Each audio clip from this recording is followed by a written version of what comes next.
Jaringannya.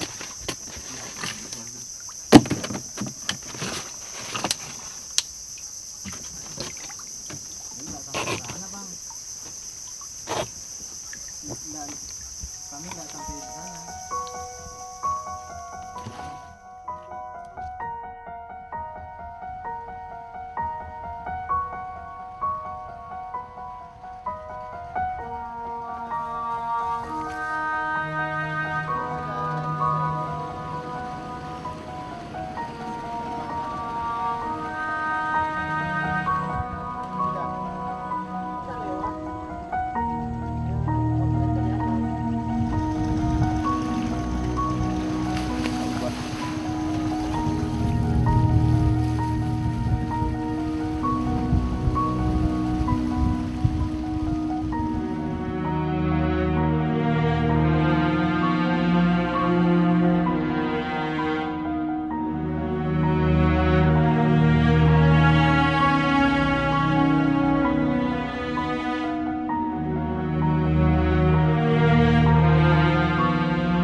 Keruh betul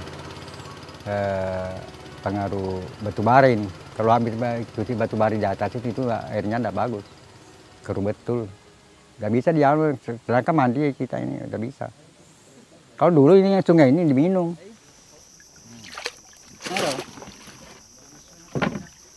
Siso, biasa siso, ini biasa nala. Udah nggak ada kan, jadi tidak ada. Hah? Tapi sekarang ini pengaruh kurang ini pengaruh ini namanya limbah ini, Indomiko. Yang dulu itu banyak sekali. Kadang-kadang dapat 7 kilo, 6 kilo, 5 kilo. Sekarang ini kurang masih sudah kurang ini sekarang ini. 3 kilo, 2 kilo itu aja. Satu hari itu? Iya, sehari. Kemarin 2,5 kilo. Dari pagi sampai sore? Iya, tapi sebentar aja aku angkat itu. Daripada 1 jam selesai. Ya, baru 30 bubu itu. Kalau dulu bisa sampai 7 kilo? Iya, yang dulu 6 kilo, 7 kilo. Tahun berapa kayak itu. Sekarang sudah kurang pengaruh air ini, pengaruh sungai limbah di atas itu.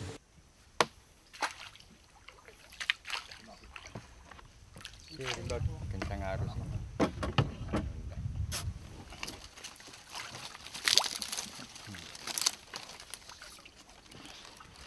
Mandi di sungai, saya berenang di sungai, tapi tidak begitu bawa nakal, tidak nakal waktu dulu itu. Kalau sekarang anak-anak kecil nggak berani? Oh, tidak berani, sedangkan saya tidak berani. Berenang di sebar itu saya tidak berani. Menyeberang sana nggak berani? Tidak berani. Walaupun kasih 100.000 saya tidak berani.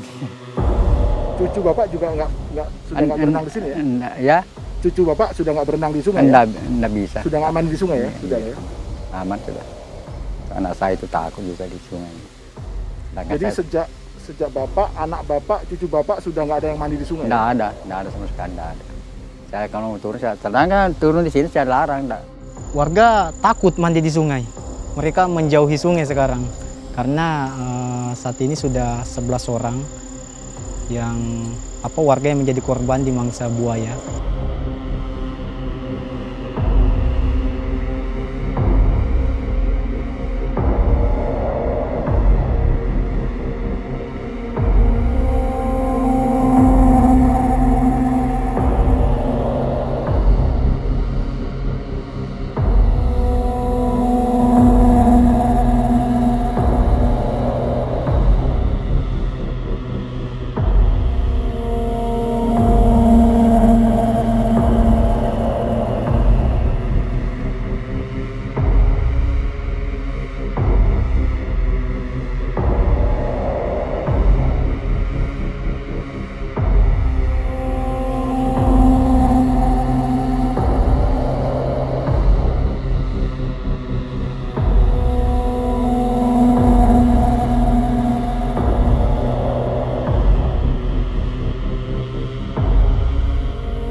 buaya sekarang mungkin banyak, makin bertambah buaya, bukan berkurang. Coba aja kalau malam lihat aja di sungai itu, kalau kita jalan pakai ketinting kan merah-merah matanya itu kan. Banyak buaya sekarang. Dulu kami mandi, kami berenang di sungai, nggak ada sejarahnya buaya mengganggu kami. Oke, jadi belakangan ini justru habitat buaya menyerang manusia? Ya, buaya menyerang manusia karena kemungkinan habitat mereka sudah rusak di hulu, sehingga rantai makanan mereka ada yang terputus, mau nggak mau mereka menyerang manusia. 11 orang itu dalam kurun waktu berapa lama? Kurang lebih 10 tahunan. Jadi hampir setiap tahun ada korban? Hampir setiap tahun ada korban.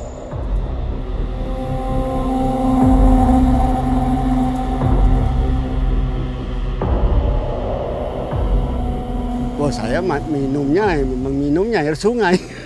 Nggak ada air. Bisa diminum dulu? Minum. Tanpa dimasak? Nggak dimasak pokoknya. Waktu obat kecil? Iya.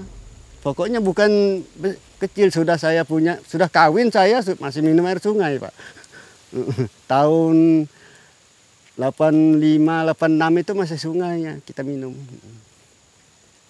Sekarang Bapak nggak berani minum air sungai? Oh, enggak, asal kita minum sudah, ya itu kan rasanya lain, sedangkan kita mandi aja, sampo itu kan di rambut kita ini bisa keras. Keras di rambut ini, nah. Lengket rasanya, likat apa bilang kuta itu kan.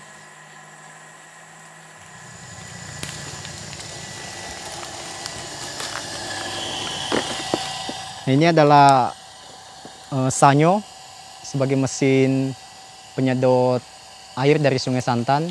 Jadi tiap bulannya kami harus mengeluarkan pengeluaran baru lagi ya, karena kami harus bayar listrik. Kalau dulu kami langsung saja mengambil air di Sungai Santan dengan menggunakan ember.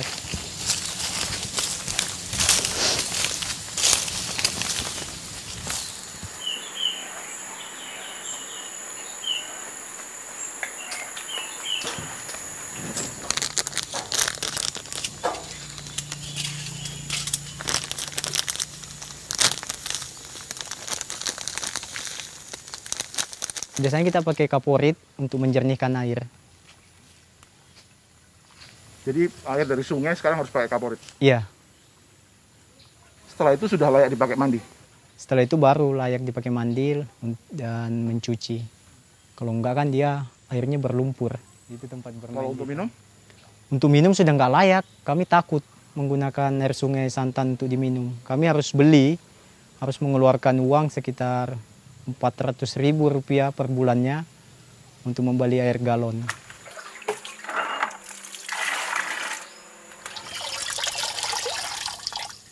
Ini sudah yang paling bersih nih ya? Iya, ini air yang sudah bersih, yang sudah dikasih kaporit.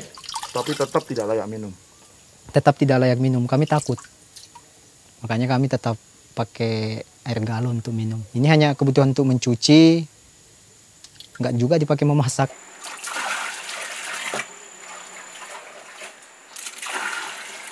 Cuma kami sudah beberapa kali melaporkan, tetapi tidak ada tindakan yang konkret. Tetap saja kami merasakan pencemaran di Sungai Santan. Itu artinya bahwa negara hari ini tidak hadir untuk melakukan perlindungan terhadap warga negaranya yang berdampingan langsung dengan eksploitasi pertambangan batu bara.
kamu bekerja di Indominco kira-kira gajinya berapa? Mungkin bisa sampai 5 jutaan. Apakah hasil pertanianmu bisa menutup itu? Sebenarnya tidak, tetapi yang kami pikirkan adalah masa depan kami. Karena bekerja di tambang bukan tidak ada jaminan bahwa tambang itu bisa mensejahterakan masyarakat dengan cukup lama. Mereka ada batasnya. Ketika mereka pergi, otomatis masyarakat akan kebingungan kembali untuk mengembangkan perekonomian mereka. Sehingga menurut saya, saya lebih baik memilih ekonomi tani. Saya tidak merusak lingkungan, saya tidak merusak alam. Sempat terjadi keributan di kampung waktu tahun 2015 tersebut karena masyarakat sangat risau dan takut ketika perusahaan pertambangan PT Indominco Mandiri ingin melakukan penambangan di sungai. Karena kan persoalannya belum ditambang saja sungainya sudah rusak karena aktivitas mereka pertambangan tersebut. Apalagi kalau Sungai Santan ingin ditambang.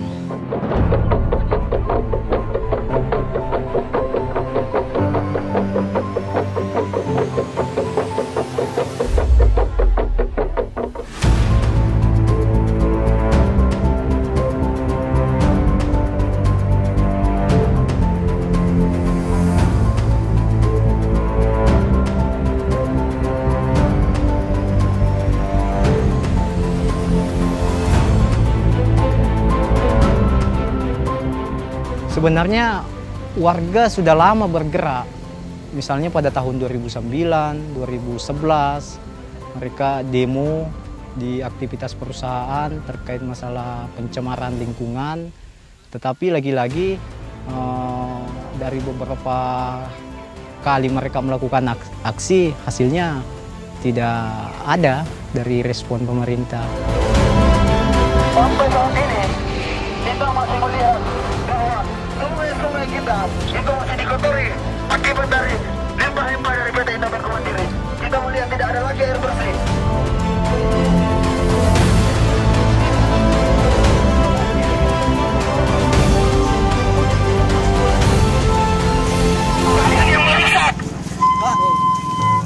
Udahlah Pak, kalau Bapak tidak ada kepentingan sini langsung aja Pak.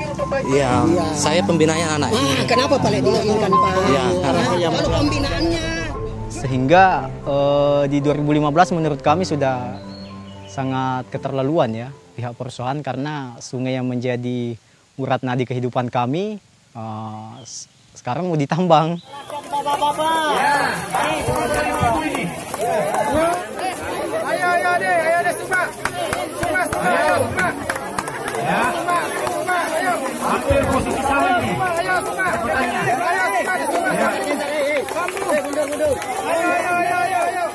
Kalau untuk perempuan, terutama kayak kaum muda, kami ada suatu instansi yang itu Tani Muda.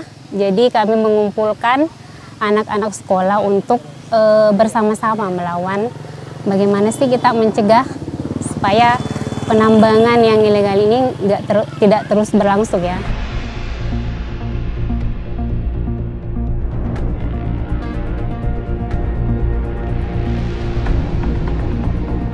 Jadi saya kira saya harus mengatakan dengan sejujurnya bahwa sebenarnya tidak sesuai dengan harapan ya. Tidak sesuai dengan harapan karena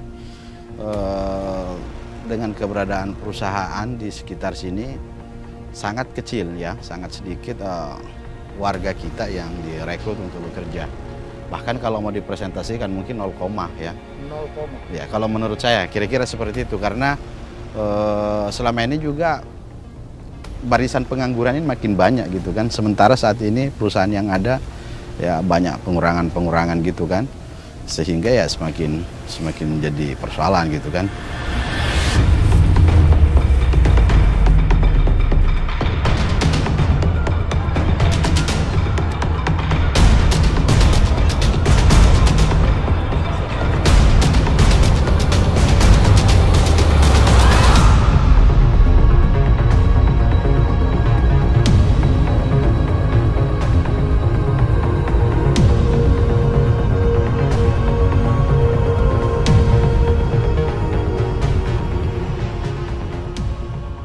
Tani Muda Santan yang pertama adalah sebagai gerakan pemulihan untuk menjaga ruang hidup di kampung apa yang masih tersisa di Kampung Santan. Sehingga anggapan kami bahwa tinggal ini yang tersisa di Kampung Santan, sehingga kami harus menjaga, karena ketika semuanya dirusak, otomatis kami mau kemana lagi mencari penghidupan baru, sedangkan kami sudah artinya berpuluh-puluh tahun tinggal di kampung mulai dari leluhur kami.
Hobi. Yang manis sama yang pahit? Yang manis.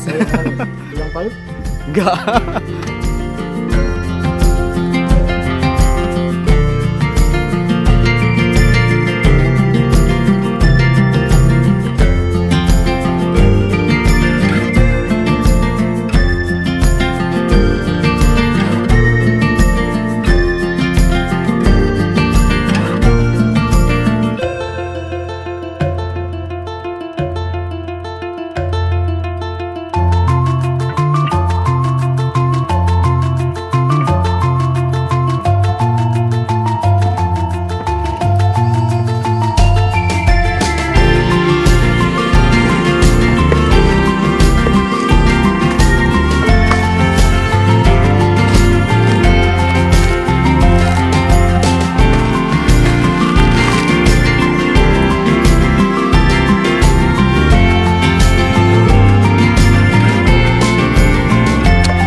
Kalau dalam sehari Pak bisa dapat berapa liter tuaknya itu biasanya?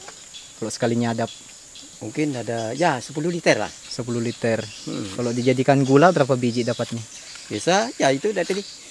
Ini kan berapa ini dah? Biasa kan 12. 12. 12. Tapi kalau penuh semuanya ini mungkin lebih 12. Iya. Bisa sampai 20 biji. Iya, 20.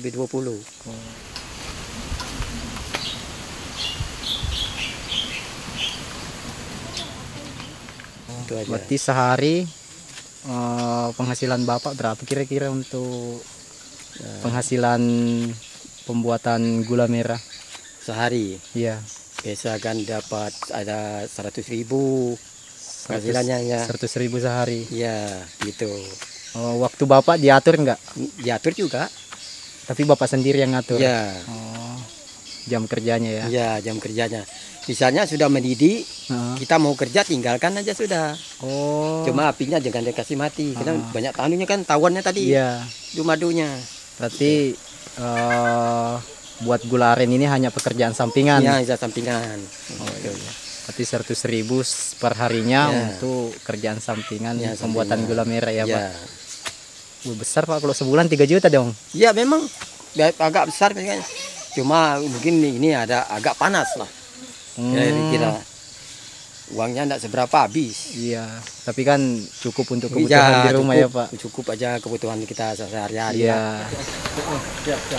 Tapi bisa ditelepon ya. Bisa ditelepon.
Sehari-hari saya bekerja sebagai petani dan juga beraktivitas di kampus, ngajar di salah satu Universitas Mul Warman, Samarinda.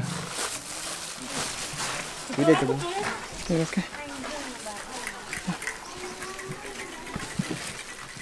Kenapa saya tidak meninggalkan profesi saya yang sebelumnya? Karena saya bisa melanjutkan pendidikan dari mulai SMP sampai SMA, terus sampai kuliah, sampai selesai kuliah itu semuanya hasilnya dari pertanian, dari kelapa. Jadi saya nggak bisa lepas karena emang ikatannya sudah sangat erat sekali dengan petani, dan saya juga sangat cinta pertanian seperti itu.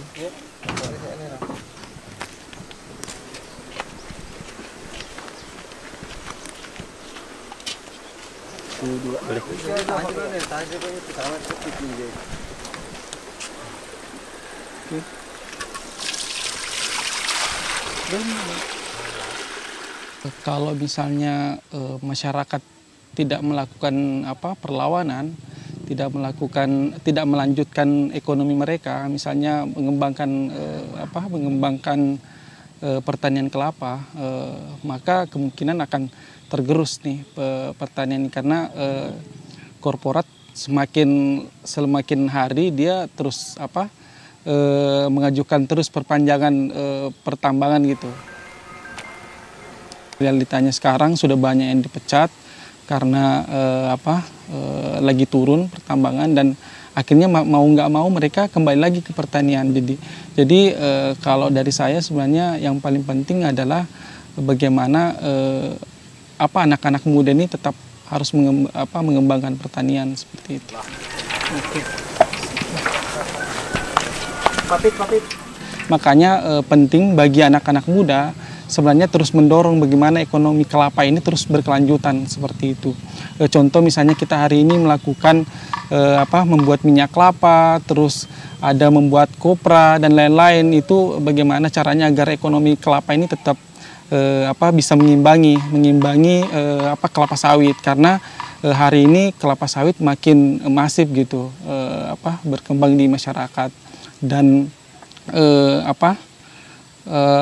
kelapa sawit ini sebenarnya tidak bisa ditumpang sari, jadi kelapa sawit ini monokultur. Nah itu yang menyebabkan sebenarnya nggak baik untuk dikembangkan di Desa Santan. Bisa itu.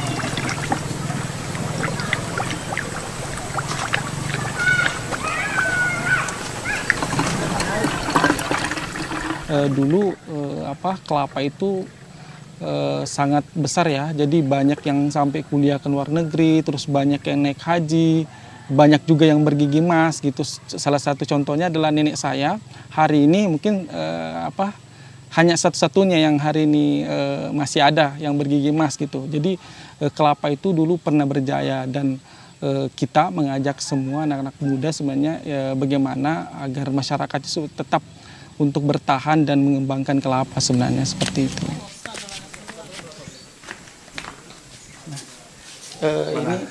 Ini salah satu dia orang tua saya, nenek dari ibu saya yang hari ini masih salah satu di Santan yang masih menggunakan gigi emas gitu.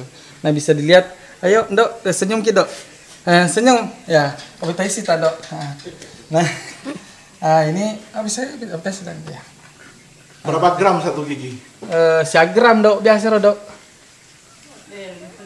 Biasa pesan 3 gram. Oh 3 gram, jadi 3 gram Bang.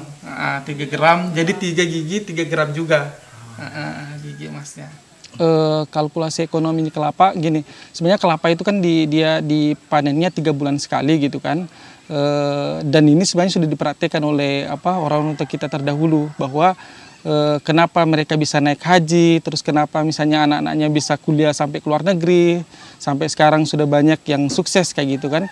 Jadi kelapa ini dia panennya 3 kali. Nah, 3 kali sebulan, 3 bulan dia panen sekali gitu kan.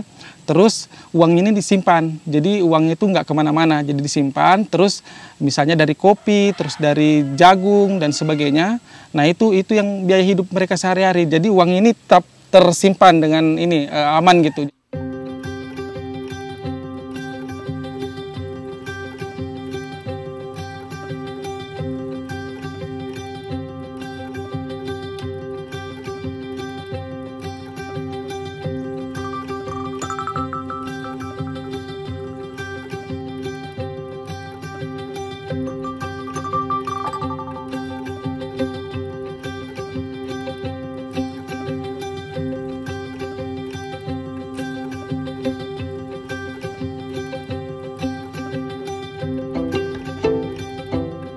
Jadi minyak goreng ini sebenarnya untuk memenuhi kebutuhan hidup kita dulu sehari-hari gitu. Karena kenapa kita juga mulai resah, karena banyak yang kita kunjungi misalnya ke desa tetangga sebelah gitu kan.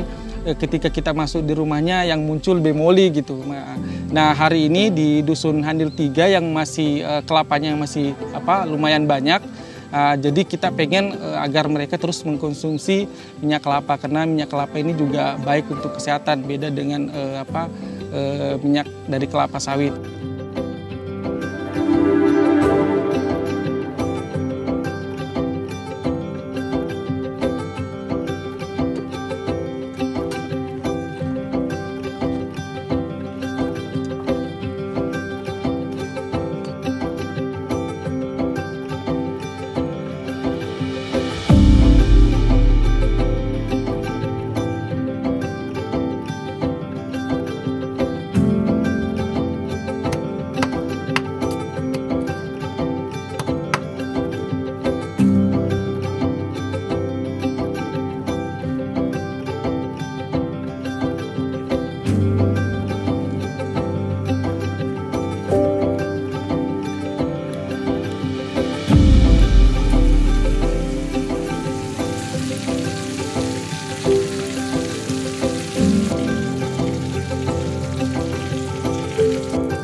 Menurut kami kuliah itu adalah ilmu pengetahuan baru yang kami gunakan untuk membangun kampung kami, membangun sektor pertanian yang ada di kampung. Dengan kuliah kami dapat memahami bahwa iming-iming yang ditawarkan selama ini oleh perusahaan ternyata itu hanya ilusi belaka.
Wih,